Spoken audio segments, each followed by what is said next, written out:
Welcome to this week's episode of Jonathan on Money. This is episode number 122. So, summer's winding down and the high holiday season is approaching, which makes me more introspective than usual. So, before we jump into the meat of the episode today, I just want to reflect for a moment on how we spend our money. In particular, should we spend money on things or experiences, or where should we spend more of our money? Personally, I enjoy spending on experiences far more than things. This summer, my family and I are actually embarking on our annual Shenkman family road trip, exploring the Great Plains and mountain region of the country. We'll be staying at modest hotels, hiking in national parks, and discovering other local attractions. Beyond entertainment and travel, these trips are designed to create lasting memories, something I believe is one of the most valuable investments we can make. As a financial advisor, I often see clients wrestle with this question. While material necessities are important, experiences offer a unique kind of return, emotional dividends that compound over time. Planning the trip brings joy, living it creates connections, and retelling it keeps the memories alive. Research backs this up. Dr. Thomas Gilovich of Cornell found that happiness from possessions fades quickly, while experiences become part of our identity. We're not defined by what we own, but by how we live. A new watch won't shape your character, but hiking Utah's national parks, the Mighty Five, or spending Shabbos in a remote Chabad location might. And not all experiences require travel. Comedian Jerry Seinfeld once praised garbage time, those everyday moments with loved ones, like sharing a late night bowl of cereal. As we enter this reflective season, let's remember that some of the most meaningful events aren't financial, they're experiential. There are the moments that shape our legacy and continue to inspire long after we're gone. I urge listeners to make the most of this slower time of year and the more chaotic high holiday season to create experiences with your friends and your loved ones. One quick note before I get started today, which is that my upcoming fall live webinars will start on September 4th at 8:30 a.m. with the topic Tax Issues with Distressed Real Estate featuring Matthew Rappaport of Falcon Rappaport and Berkman based on Long Island, New York. And I'll be sure to include the registration information in the show notes to this episode. Okay, now for today's agenda. My talking points this week will discuss 5 strategies to panic prudently during a market downturn. Our quote this week is from J.P. Morgan on not betting against America. I'll spend the last half of the episode answering listener questions, including will tariffs increase inequality? And finally, we're going to end with an actionable idea to implement your investing life, where I'm going to discuss establishing a framework for giving to charity. With that, let's jump into this week's talking points. So 2025 has been anything but calm. Nerve-wracking headlines on tariffs, wars, political tensions have caused roller coaster gyrations in markets and left many investors feeling squeamish about their portfolios. As a financial advisor, I'm typically successful talking nervous clients out of making impulsive investment decisions, but there are always a few who cannot stomach the volatility. And despite my best efforts, no words of reassurance can appease their apprehension. And as every advisor knows, liquidating one's portfolio after a drop in the market is one of the worst financial decisions an investor can make. One bad decision may set a client back years financially. As a way to protect these nervous investors from liquidating their portfolios at the worst possible time, I've developed a system to allow clients to panic prudently. This approach is akin to setting guardrails on their portfolios. It allows folks to act on their impulses without derailing their financial plans. And I'm going to share 5 strategies I've used with nervous clients during tumultuous times that may be helpful for listeners the next time there is a nerve-wracking news headline. And the first is to pause dollar cost averaging. Dollar cost averaging, or the strategy of automatically adding money to one's portfolio at regular intervals, is one of the best ways to seamlessly grow wealth over time. Putting a temporary pause on the strategy and suggesting you revisit it with clients in a month may help appease these nervous investors and stop them from making more drastic decisions with their portfolios. Suggesting that the clients use these dollars to bolster their emergency funds until market volatility subsides can prevent them from making rash decisions. The next suggestion I make is to stop reinvesting dividends in income payments. Most of my clients have their dividends and interest payments from stocks and bonds reinvesting back into their holdings. This helps compounding work its magic and over time allows their wealth to grow exponentially. If a client insists on getting out of the market, I suggest that we start by not reinvesting their dividends and interest payments for a few weeks. Similar to the previous point, it helps bolster the client's cash reserves. Refraining from investing to a down market appeases some clients and simultaneously allows them to add to their cash position in case we enter a prolonged bear market. From my perspective, this approach prevents these clients from selling funds after a big drop, which essentially keeps their strategies intact. The next line of defense is to rebalance to a more conservative allocation. Although the logical thing to do after a market decline is to add money to stocks, a nervous client's emotions may be stronger than pure logic. Taking a little bit of money out of the stock market and reallocating it to fixed income can help minimize the potential damage a client could inflict by liquidating his or her entire portfolio. For clients who are nervous, even with that strategy, the advisor can offer to move funds out of investment grade bonds, which may have appreciated in value after a market decline, and into a more conservative money market account that has no volatility, which may put their emotions at ease. If the aforementioned strategies fail, an investor insists on selling a portion of the portfolio, I insist that it's done proportionally based on their allocation, and I call this divesting proportionally. Therefore, if the client has 60% in stocks and 40% in bonds, the portfolio should maintain the same allocation after liquidating some funds. Timing the market is one of the worst financial mistakes investors can make, and an advisor should do everything in their power to dissuade a client from selling the biggest losers, i.e., stocks in the market. Maintaining a well diversified portfolio helps prevent the clients from timing which investments or asset classes to sell. The client will be well positioned to participate in the inevitable market rebound, regardless of which area of the market is the first to rebound, given his or her broad exposure to various asset classes. And finally, and this may sound simplistic, but it's extremely effective, I always tell my clients to sleep on it. Whatever clients decide to do, I always suggest that they first sleep on it before implementing. I suggest they call me back the next day or preferably after a weekend to allow them time to contemplate the conversation as well as the pros and cons of making any tweaks within their portfolio. It is amazing what a decent night's sleep and some time to think things over can do for even the most anxious investors. It's hard to make smart decisions in any situation in life if you're stressed out and emotional. Simply taking a day or two to think things over can make all the difference. Ultimately, even the worst market downturns are temporary. The key is being able to wait out the storm until the market rebounds and a calmer environment ensues. The strategies I just mentioned are effective ways of delaying clients from making impulsive decisions while validating their concerns and sticking with their core strategies. Preventing clients from sabotaging their finances is one of the most important skills for every advisor in today's market environment. And hopefully, your advisors are using similar strategies to keep you on track financially.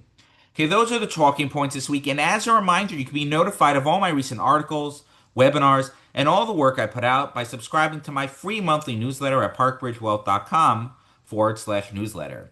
This week's quote is from JP Morgan.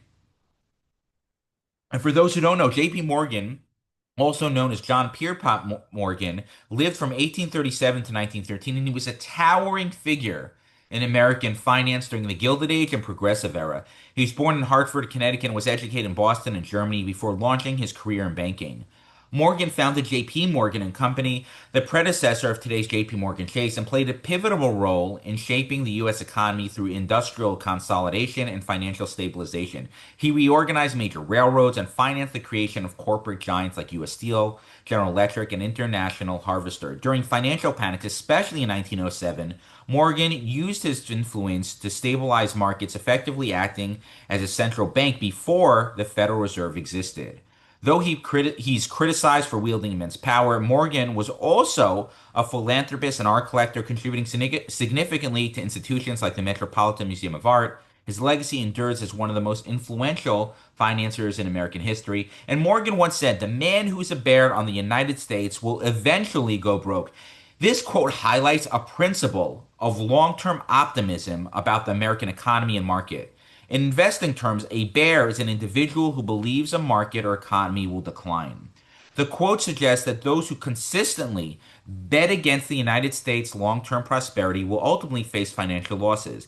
This reflects a general historical trend of growth and recovery within the U.S. economy despite periods of downturns or recession. This is also a good reminder for all investors. Just turn on any financial news network or read any financial periodical, and there will be many thought leaders sharing why the market will implode and how things are so terrible. Remember, negativity sells, and that's why these people get a lot of airtime. But they are always wrong in the long term. There are still people who were saying the world is coming to an end during their financial crisis 17 years ago, or what, 15 years ago, who are still spewing the same nonsense more than 15 years later. Imagine how much money they lost for themselves and their clients by sticking to those negative views and not betting on America. The key is to always be optimistic, my friends, especially with investing. Okay, now let's jump into this week's financial question. And if you do have a question, feel free to submit it to me and it may be answered in a future episode. Okay, first question. I'm retiring this year or planning to. With the market choppy, I'm terrified about retiring and outliving my funds. Any strategy you recommend? For context, I have about $2.1 million in cash. Thank you. So you should speak to your financial advisor, obviously, and how to best navigate this when he could take your entire scenario holistically and give you good advice. And I don't have nearly enough information to give you a comprehensive answer. That being said, here are some points to consider. One, consider a bond tent. You should have enough money in cash, money market account, or extremely high quality bonds to cover at least a year, perhaps two, of expenses. This is called a bond tent. This strategy will allow you to absorb losses in the equity portion of your portfolio for a period of time without having to withdraw on those funds, which may have devastating consequences to your finances too. Downsize. This alone will save you oodles of money if you have not done so already, and minimize the need to withdraw a lot of money from your account. Downsizing in retirement is generally a prudent decision. 3. Delay big purchases until the market comes back. This way, you won't need to withdraw big bucks in a down market. And 4, continue working. Either continuing at your current job for another year or doing part-time work has many benefits. The obvious financial one is that it allows you to delay withdrawing on your portfolio in a down market. I have numerous other suggestions, but these four are a good starting point for you. If you have a sensibly structured portfolio for your age, I imagine it will be properly diversified. No market downturn should hit your investments too harshly, meaning your investments should be down much less than the overall market. If this is not the case and your investments are all concentrated in the Nasdaq or S&P 500 or something similarly concentrated, then shame on you for investing imprudently and you don't have my sympathy. Next question. Let's say I dollar cost average twice a month. It so happens that my next installment is next week. Would you advise that I delay this installment until the market is less choppy and to see what transpires from the Putin-Trump meeting in Alaska? The answer is no. You should not pause your dollar cost averaging. The whole point of dollar cost averaging is automation. It removes your emotions from your investing process, which is one of the keys to successful investing. Having money going into your account at a preset date into a predetermined allocation is essential to building wealth. Potchking around with this process is ill advised. You will not be able to time your contributions correctly based on market moves, political events, and so forth, and you are violating the core principle of taking your emotions out of the process. Even if the market plummets and Putin decides to go to war, to stay at war with Ukraine indefinitely, it is still the right decision not to mess with your dollar cost averaging program. Remember, you can only make a decision based on the information you have. The decision to stick to a disciplined process is a prudent one. Staying committed to that process is the most important thing. And full disclosure, I myself have a dollar cost averaging approach built into my strategy. Next question. I moved half of my portfolio to cash in a money market account at the end of December. I started dollar cost averaging back a few weeks after Liberation Day, just as the market started to rebound. What I'm trying to say is that I know how to time the market, and I'm damn good at it. What do you say to that? Let me take a drink first before I respond. Okay. It's pretty obvious what I'm going to say to this. Start a hedge fund, dude. You lock in 1 year of good returns and start a hedge fund using this 1 year of stellar returns as a sales pitch. You should then raise a quick $1 billion discussing how you focus on asymmetric risk hedging and targeting 15% a year returns that you will not be able to achieve going forward. Naturally, you should charge an egregious 2% fee and 20% of profits, which you'll never achieve because you're never going to get 20% a year after this year. You will be able to get away with this ridiculously high fee structure because most investors, especially sophisticated ones, chase past performance and won't realize you just got lucky and have no superior skill or knowledge over anyone else. I would suggest you don't put up crappy numbers over the next 5 years, but that won't matter because, again, you just got lucky and will undoubtedly bomb the following 5 years. Thankfully, that won't matter because investors act slowly, hoping and davening that you'll return to your one fluke year stellar performance. But remember, hope is not a strategy, although davening is.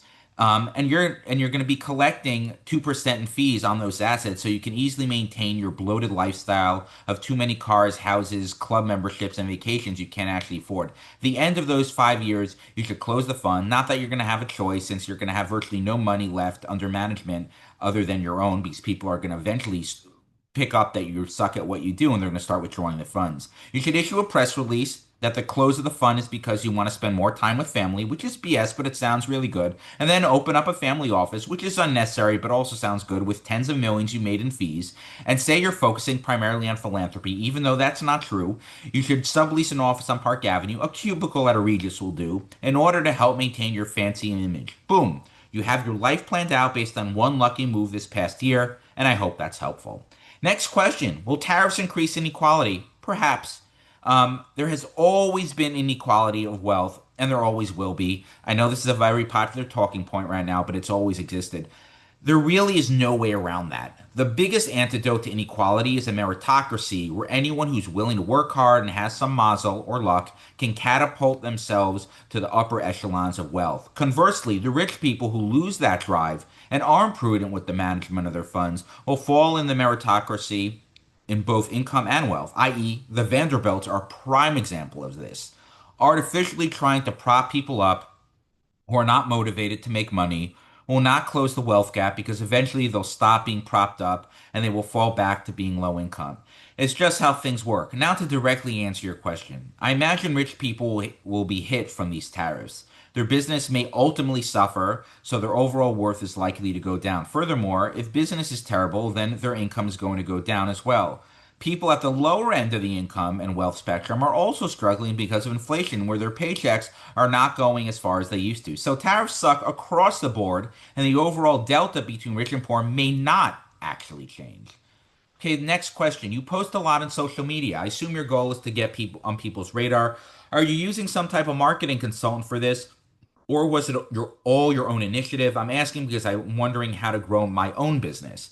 So yes, I post to be on the radar of potential clients and referral sources, and based on the amount of inquiries I receive, it has proved to be very effective for me. I don't have a consultant. My approach to marketing is to try something and stick with it for some time. If it bears no fruit or I don't enjoy doing it, then I'll stop and pivot to something else. I happen to find the process of coming up with content and writing and speaking about it to be immensely beneficial to my clients as I accumulate more knowledge and I can benefit my clients with that. Most people in my field just regurgitate the same talking points of some thought leader at their firm. These points may be immaterial to their clients' lives or totally impractical. That's not useful to clients. When a professional consumes a lot of information in their field of practice and figures out a way to distill it down to its main points that are applicable to one's social circle, then you could offer real value to clients. Even if no one consumes that my content, the process in and of itself is very helpful to my business. Showcasing that knowledge is the best marketing I can do. I don't know what business that you're in, but if you can find a way to illustrate your knowledge in a digestible way to your market, you'll be very successful. Perhaps a marketing consultant can help with that. This is one area I always have handled by myself and has been effective. Do what works for you. That's my advice. Live your own life, and it may be with mazo, bracha, tzlacha, amen, sela, ve'ed, keni, ratzon, yasher koach.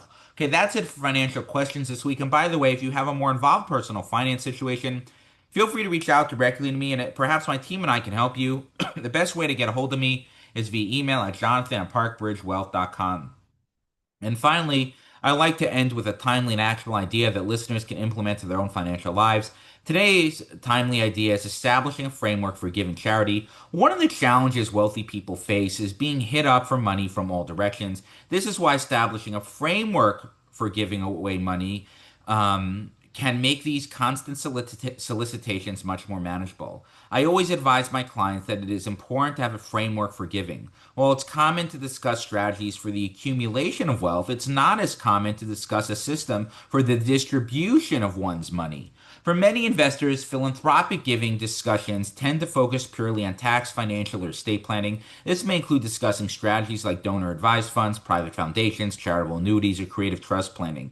These conversations are important to ensure that your hard earned money is distributed effectively and your legacy lives on. However, it should only be the first part of philanthropic discussion. The second, equally important part should focus on laying out a hierarchy of where to allocate your charitable funds. For example, you may choose to first support family members who may be struggling, followed by your local community, then any specific causes that your family feels passionate about. And finally, any other solicitation that piques your interest. Having a system helps segment your charitable funds from your non-charitable dollars. It also helps make your dollars more meaningful.